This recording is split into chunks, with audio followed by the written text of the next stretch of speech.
I There we go. I just hit recording. Now, I do want to mention to everyone that we had a few requests for this to be a cook along, but with so many people registered, we've got close to 100 registered for today, and that would just make it really hard for it to be a cook along, and it would just mean that this recording would probably go over well over 1 hour. So what we're going to do is, as usual, we'll upload this on our YouTube channel. So when you do want to make it at home, you can follow the YouTube recording and to make them yourself. Okay, awesome. Over to you, Carolyn. Great, thank you. Welcome everyone. I'm so glad you could all come. I hope that you're able to learn something or at least have a go. I would love to see you guys have a try of making them and then share what you've made. That would be great, because yeah, like that, and that helps me too, because I am still learning. I make them probably once every few months or so, but yeah, I enjoy making them. So one thing with macarons, and I stress macaron, not macaroon. So macaroons are the little, what are they, coconut with the chocolate on the top. Today we're going to make the macarons, which there's two different, well actually I think there's 3 different ways. There's French, Italian, and I think Swiss. French is where you actually don't melt the sugar. The Italian, we will melt the sugar. So that's the way that we're going to make it today, is the Italian way. The recipe that I'm using is from a cookbook that I bought years ago. It's called Nick and Rocco, and lots of suggestions in there. They do have a basic macaron recipe, which I'll be following, which is what I always use, but lots of different flavors. So the inside, so between the two, like a little sandwich, you can put whatever you like. So ganache is a usual, buttercream, and yeah, your flavorings are really limitless depending on what you feel like making. So we'll get into it. So the one thing with macarons is that you need to be precise. Everything has to be to the gram. It's really something that's really important. And also your icing sugar. So please don't use icing mixture, because that has a mixture of corn flour in it, and that actually will ruin your macarons. You won't get a good result with your macarons. So just pure icing sugar. Today I will be using both the Thermomix and the KitchenAid. I haven't yet to perfect them in the Thermomix, but I'm working on it. So that's something that hopefully one day I'll be able to get it together and get it working. But if you don't have a Thermomix, you can do them with a food processor and melting your butter on the stove. But if you don't have a Thermomix, maybe now is a good time to get in touch with your consultant and get one. But yeah, you don't have to use one. So I'm just going to pop over to the other camera. Can you spotlight the other camera, please, Sandra? If you're able to. So what I'm going to do is we're just going to weigh. So to start with, I'm going to start with the icing sugar. And we need 200 grams of icing sugar. So, where's the camera? Down here. Sometimes it clumps together. So what I like to do is just give that a bit of a blitz before we add in the almond meal. So I'm just going to add in 200 grams.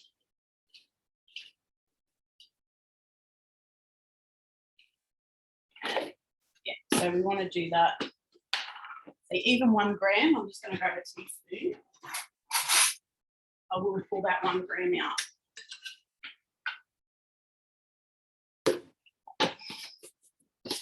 And now for that, I'm just going to give it a little blitz, like literally 3 seconds. It doesn't need any more. It's just to chop it up and make sure that it's all fine. It possibly doesn't even need that. So I'll show you the consistency that we're aiming for. And again, if you have a Thermomix, you can make your own icing sugar, either white sugar or raw sugar. So if you can see, it's it's nice and fine and blended. Carolyn, how many grams was that? 200 grams of pure icing sugar. Thank you. And now we're going to add in 200 grams of almond meal. And again, you can make your own almond meal if you like. I personally can't be bothered peeling almonds because they need to be blanched. So I just buy almond meal. And yeah, some people say different brands. I vary whatever brands I can find at the time or whatever's on special usually. But yeah.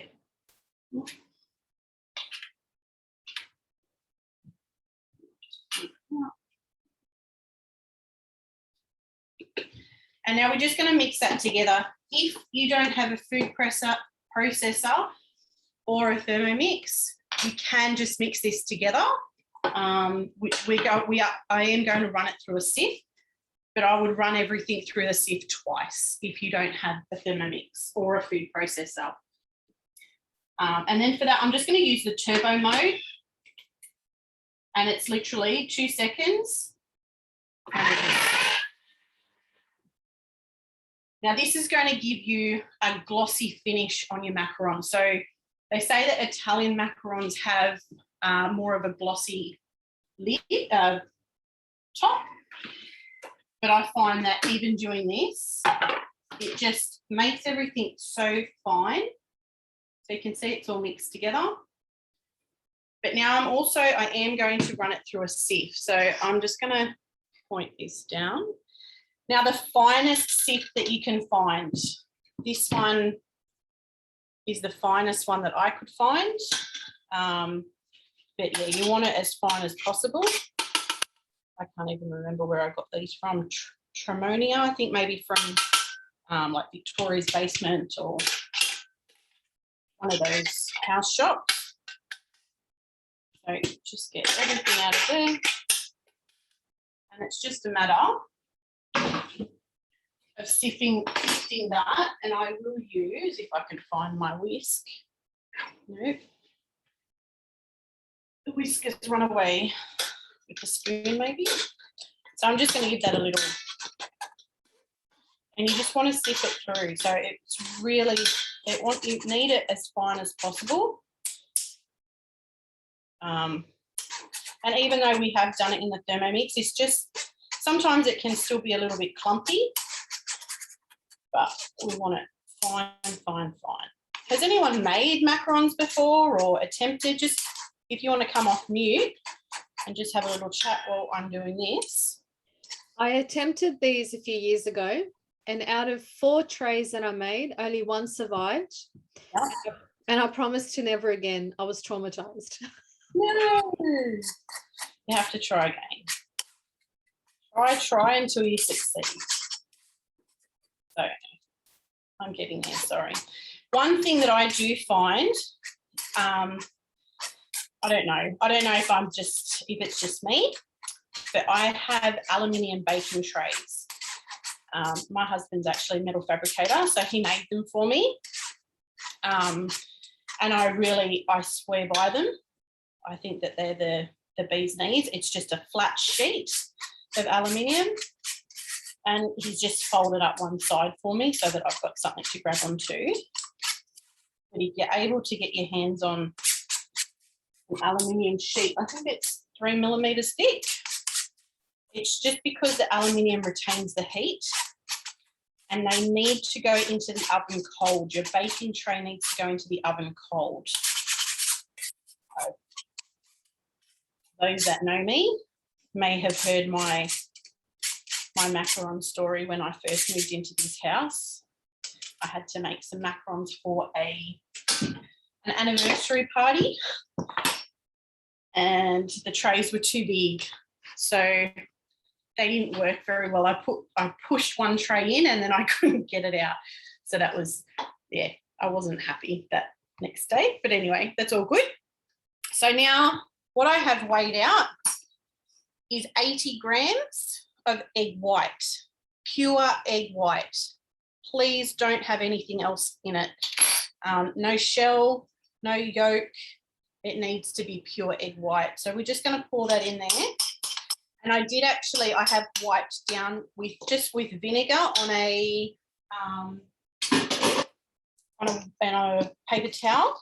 I have wiped everything down that's going to have the egg white in it, especially the mixing bowl when we go to whip for our meringue. We really want that to be as clean as possible. So I'm just going to mix that until it all comes together and it forms a paste. So maybe use a thicker spoon because it can get a bit pasty. So just like that. We're just going to pop that to the side for now. That can sit there. So now what we're going to do is we're going to melt our get the right bowl. So now we need white sugar. We need 200 grams of white sugar. We'll pop that in. Now, even though I've had a Thermomix for a very long time, I only found out the other day that it goes up to 115. I've always done this on the stove using just a thermometer, a sugar thermometer. It needs to reach 115 degrees. So we'll just put in 70 grams of water as well. Doesn't matter, hot, cold.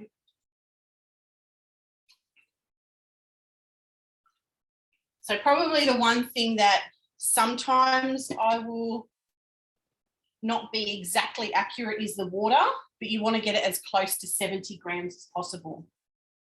So then we're going to put it in. So if you were doing this, you would just put it on the stove in just the smallest saucepan that you can get, because you want it to get up to heat as soon as possible. The Thermomix, I did this yesterday and I was like, oh my goodness, this is amazing. It was like 3 minutes. It gets up to 115. So I will set it for 5 minutes. But as soon as it hits 115, at least I know in the Thermomix it's going to consistently keep that 115 degrees. Whereas if you're on the stove, you really need to be aware and just make sure that you pull it off as soon as it hits 115. So I'm just going to pop that on and maybe like on speed 2. While that's going, I have another 80 grams of egg white, pure egg white, and I'm just going to put that in the KitchenAid. And we want to whip this until it forms soft peaks. So we want to bring it together, and because the Thermomix heats it really quickly, I'll probably put it on a medium speed. I think the recipe calls for a slow speed. But with the Thermomix, it's too slow. So get that going.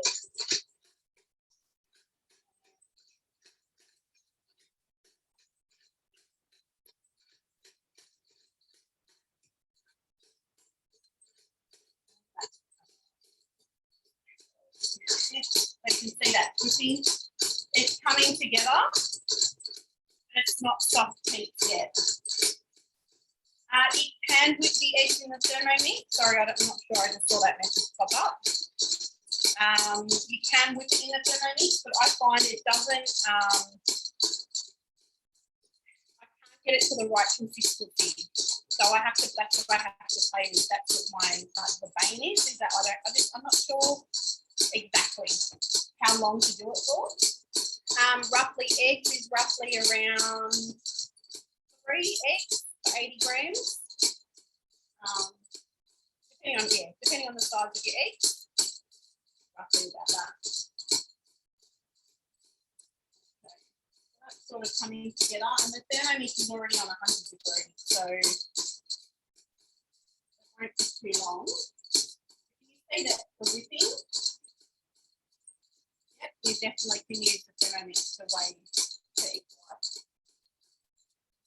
So I'm just going to turn that down. Yep. just let that come together a bit more. And what I'll do, so it's already at 115 degrees. But if you can see that, it's soft. Okay, so what I'm going to do is I'm going to stop the Thermomix. I'm going to pull it out, and I need to turn it up to high, and I'm going to slowly pour in the egg white. So just a drizzle.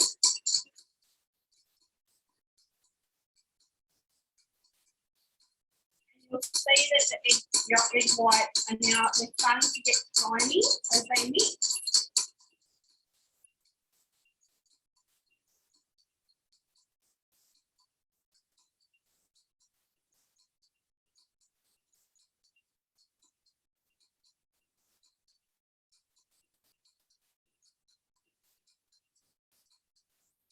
Gradual.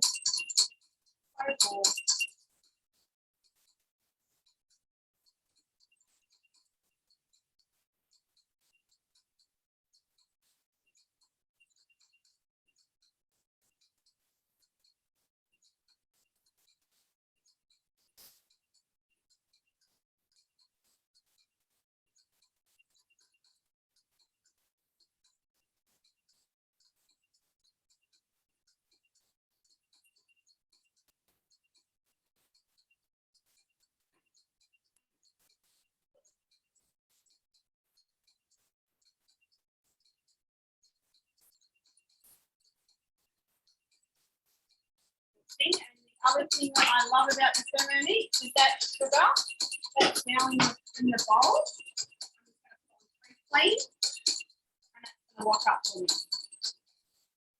While I'm waiting. So, yeah. Carolyn, question, what speed is your KitchenAid on? 10. Sorry, 10? Yep. Thank you. So to get it to a soft heat, probably around a speed 4 or speed 5. But yeah. So that's going to whip. So now this is where you need to keep an eye on the egg whites. So it's about feel and it's about sight. So the bowl, you want the bowl to cool down. So at the moment it's still quite warm. So you need that to cool down. Some people say 5 minutes to whip it for. It just depends. It depends on the weather of the day. You need it to cool, but you also need a really stiff heat. So one suggestion is when the egg white falls in the middle of the whisk, I find when I look at it and when it's beating, it's coming away from the sides. But you want it to be firm, like a firm heat. So that probably will take a little over 5 minutes. But we'll let that go for now. Are you able to hear me quite well, or is that cutting out my sound? It cuts out a little bit, but we can still hear you. So it's at this point as well that you're going to add your colour. So you can use powders.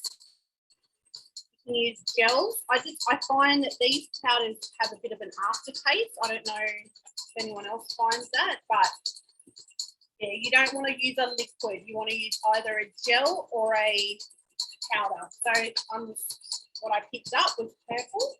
So you add that in now.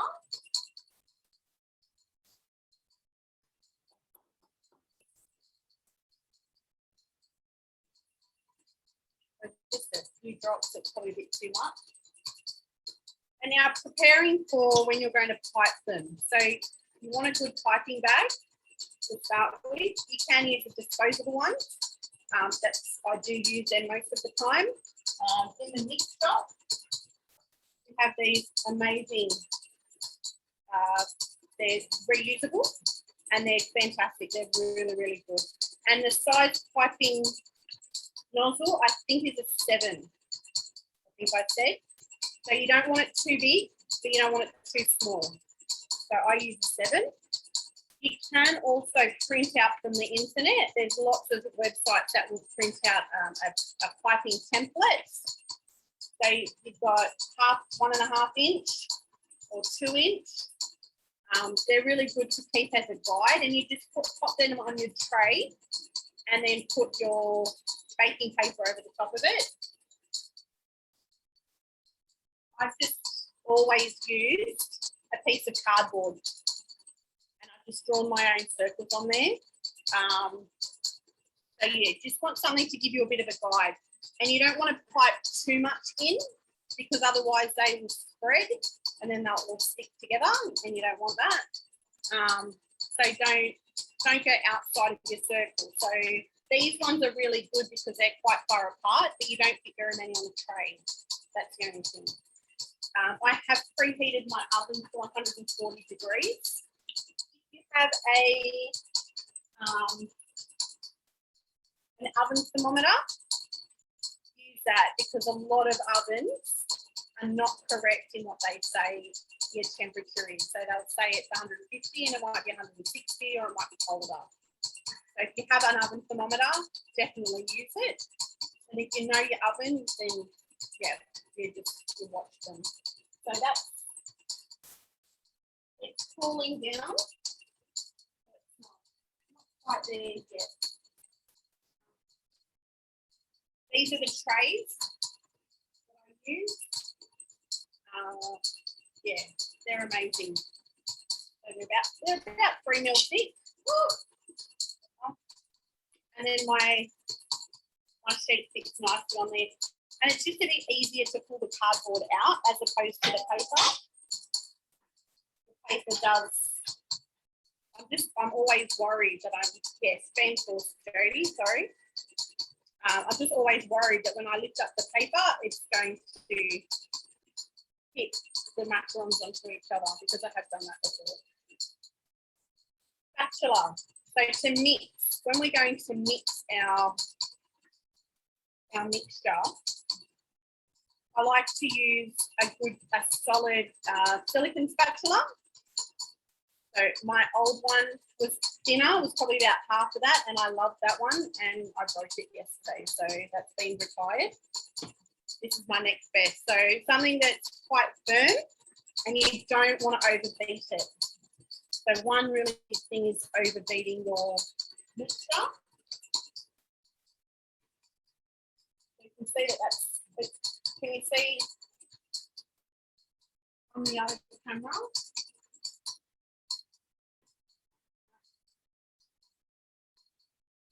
Yeah, so we want that to come together nicely. We want it to really be firm and cool. And what we're going to do when we're finished with that,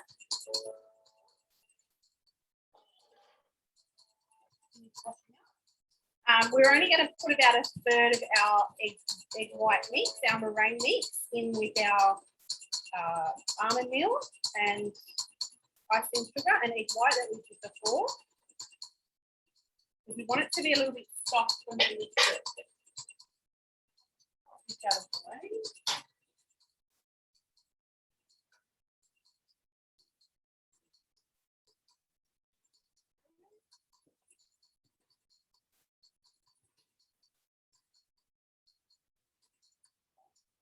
So it's nearly there. Another minute, maybe. And then we'll start mixing it in together. And does anyone have any questions? I have tried the cookie dough macarons, and they didn't work for me. So, yeah, Andrea, I mean, I will try them again. I did try them twice, and it didn't work for me. So, I don't know if maybe my bowl was a little bit dirty or something like that. French style, which is just putting the sugar, the white sugar in. I think I might actually stop that. Because it looks like it's really stiff. That's a beautiful colour. So you can see how firm. Can you see the peaks? They're just really not even moving. So that's what you want.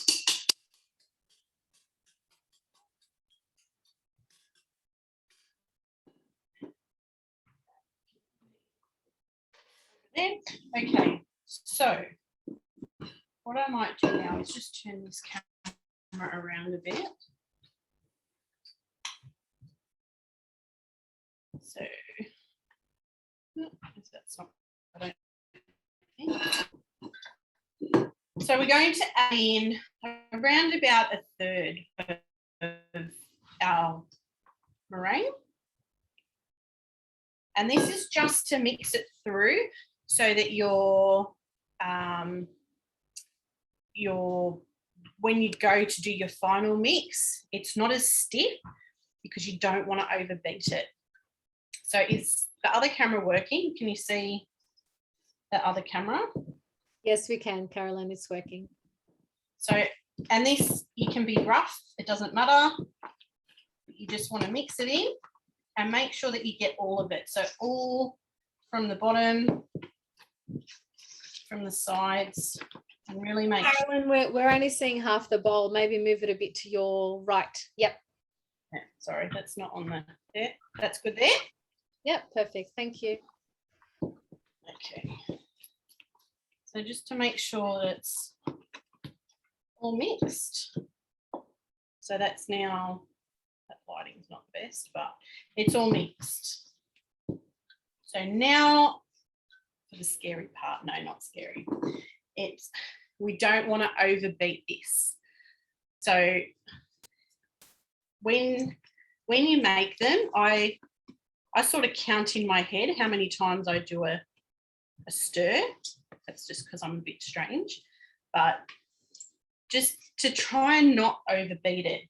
So we want it to be a consistency like lava. So what I'm going to do is I'm going to stir and then bring it in, and then stir and bring it in and turn it so that it all mixes. So bring it in,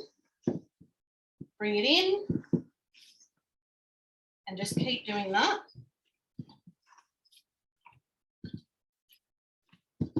Until you can see that it's mixed, and then we'll check our consistency.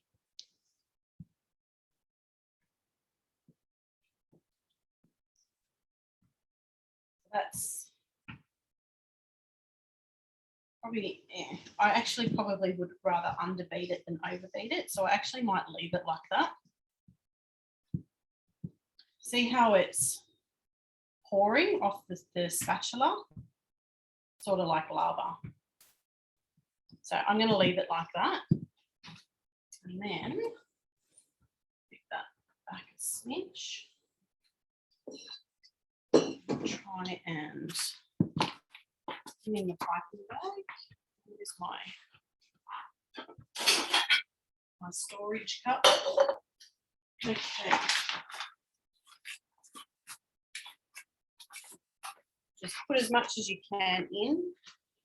Got one of these little silicone scrapers that I'll use at the end that are really good to make sure that you get everything. Just pop it into the bag.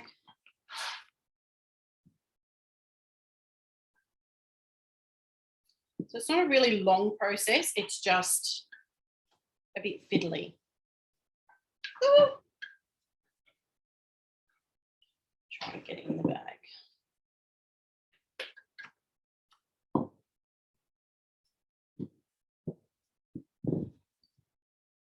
For later. So I'm not overfilling it. So let's see that. Second. Okay, so on the tray, template, tracing paper. You can use the silicone mats But I have bought them and I have not had a lot of success with them. So, you know, the little ones with the shapes on them. Some people swear by them, some people don't. I'm neither, but. So I'm going to pipe them so straight in the center, and it's just a squeeze.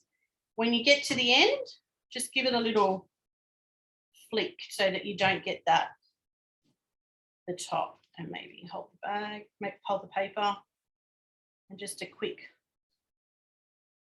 circle. So not too big. If you want them bigger, yeah, just follow a bigger template. We're just going to pour them out.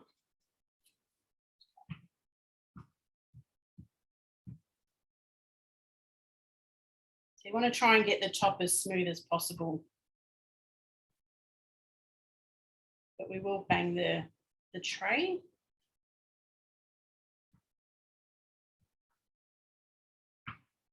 I mean, it doesn't matter cooking wise and taste wise, it doesn't matter if they have a little lip on the top, it's just what it looks like. I'll pull them out. That one's a bit longy.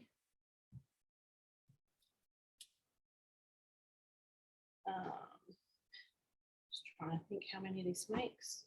A few. Count them because I don't think I've counted them, to be honest.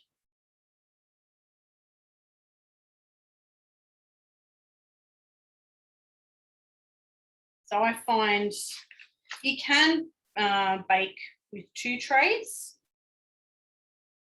I just prefer to bake with 1, just because I still get a fair amount onto this 1 tray.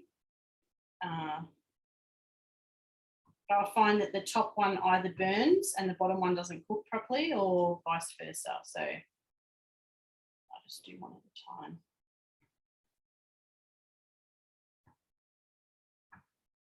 So I think I probably do 2 trays, not 2. I don't 2 full trays.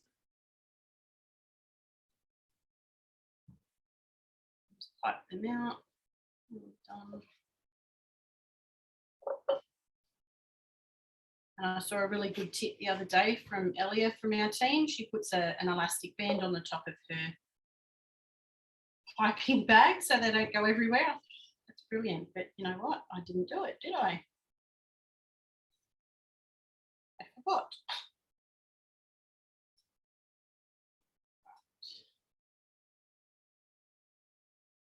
So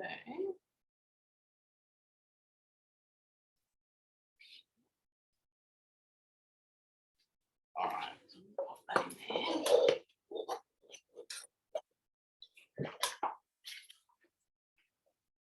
Okay, so now I'll just carefully slide out the cardboard. Now I don't rest these. The recipe says rest them. I don't rest. Give them a few quick bangs. They sort of flatten out a bit, but doing them in a rush, they've still got a little bit of a lump. So I'm going to pop them in the oven, and then, oh no, 2 died, 3 died. Pop them in the oven. They'll bake for around about 17 minutes. Again, depending on your oven, you just need to keep an eye on them. So I'll pop them in, and then we'll. So what you're looking for when they're baked is when you open the oven, just give it a little push. If it's still moving and the base is stuck, it's not cooked. Leave it for a couple of minutes more, but constantly check them because you don't want to overcook them. If you overcook them, then the insides will go dry. So you won't have that. But yeah, so we're going to do that. I'll just pipe out the rest of them and hopefully not kill any this time.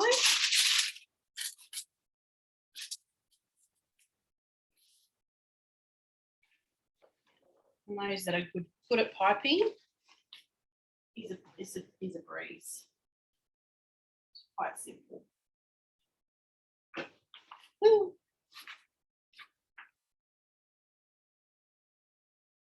Pipe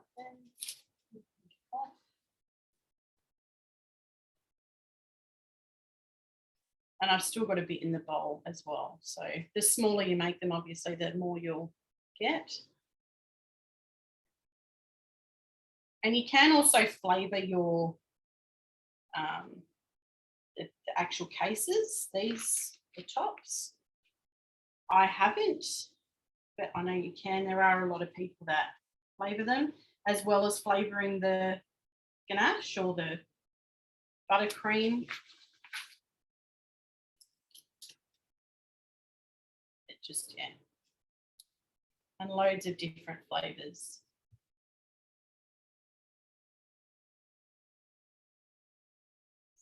Yeah. And to the side. Everyone gets that, just the swirl. Bag in there.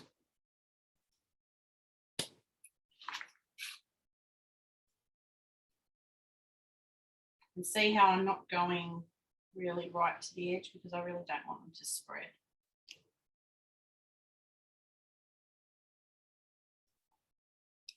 What I might do.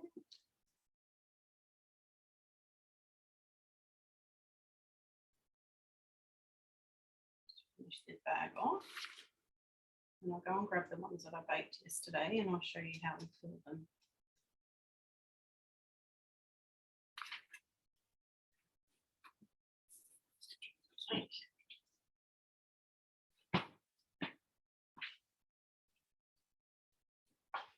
So I just baked yesterday.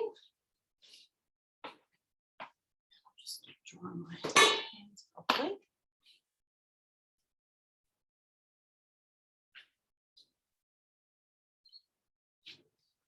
So what you're looking for, actually maybe I'll try this one. You want nice feet. So that bit on the bottom, the bubbly bit, is your feet. And that's what you're looking for. So they're nice and flat on the bottom. It's a little bit too drawn, a little bit drawn for me, but they're still okay. And they're nice and shiny on the top. So what I've made earlier is ganache with my favourite chocolate at the moment, which is caramel. So, and again, any recipe you can, anything, any flavour you can put in your centres. It's just a matter of putting ganache in the back.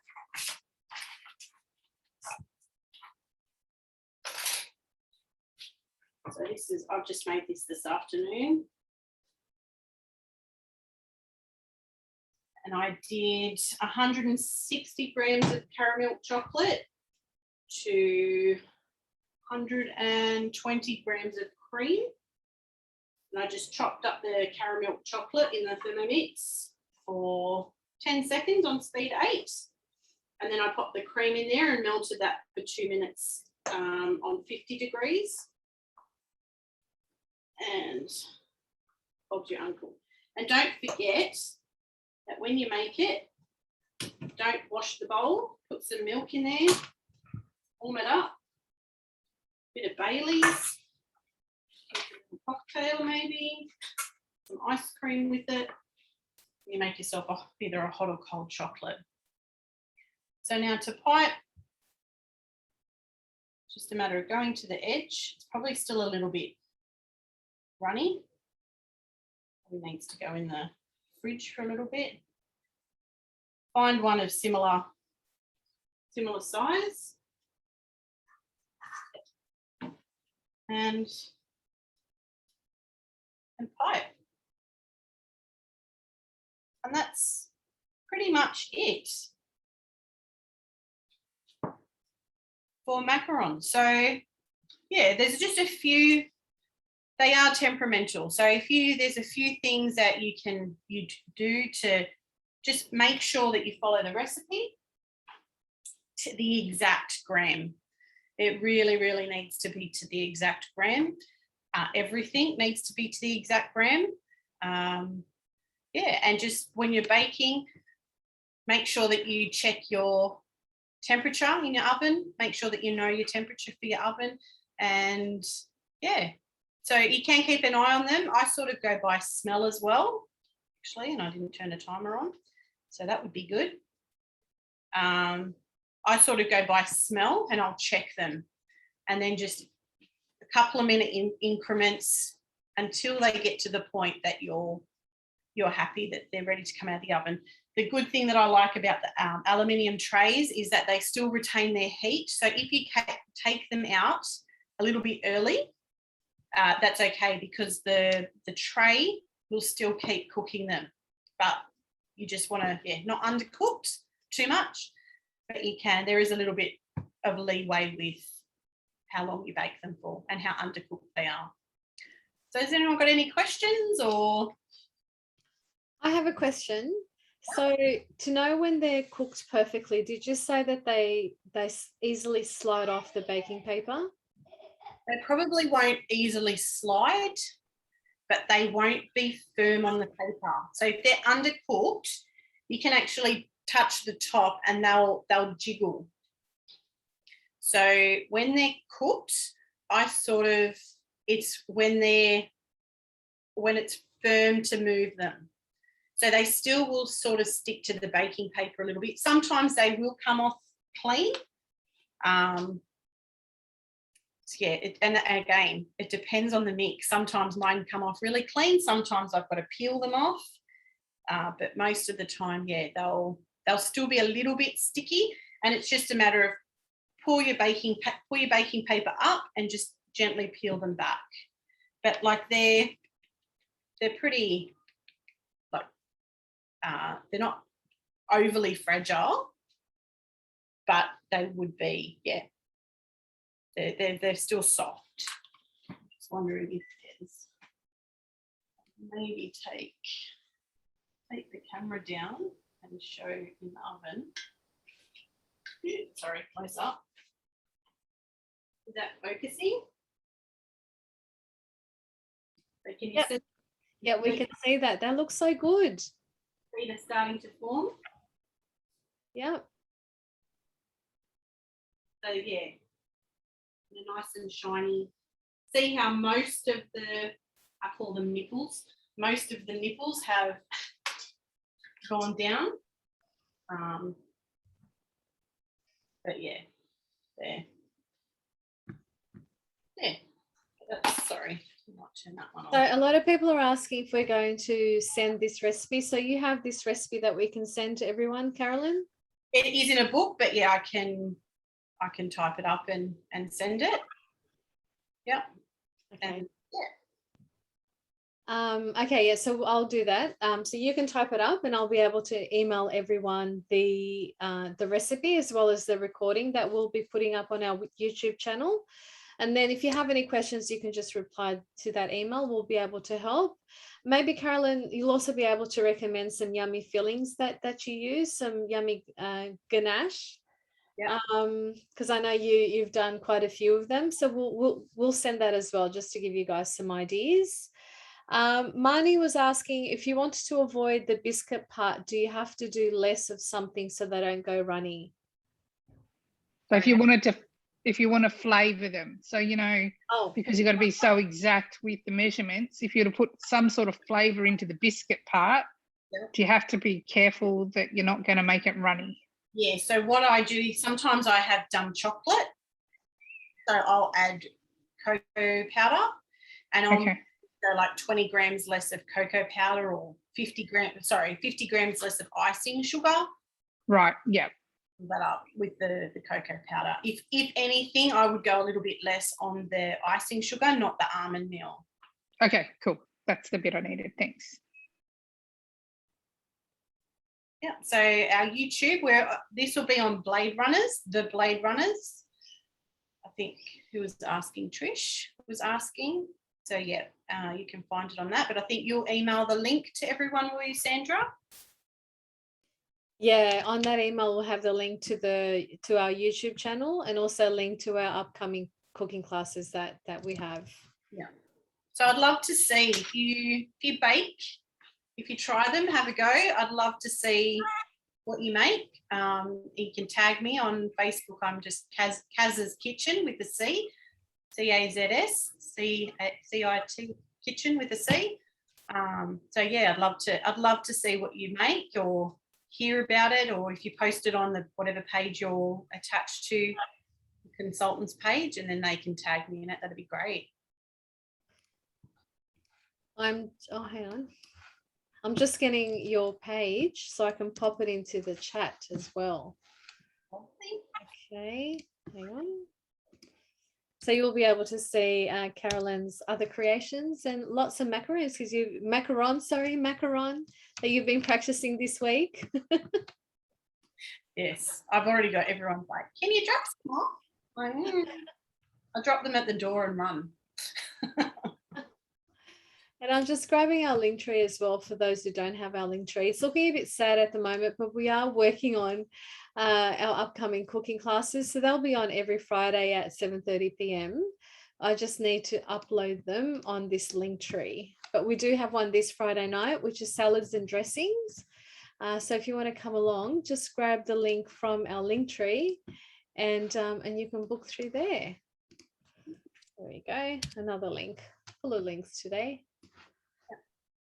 Right.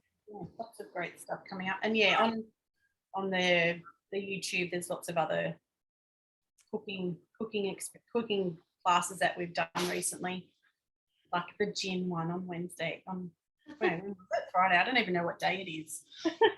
It's Sunday. Okay. Thanks everyone for joining.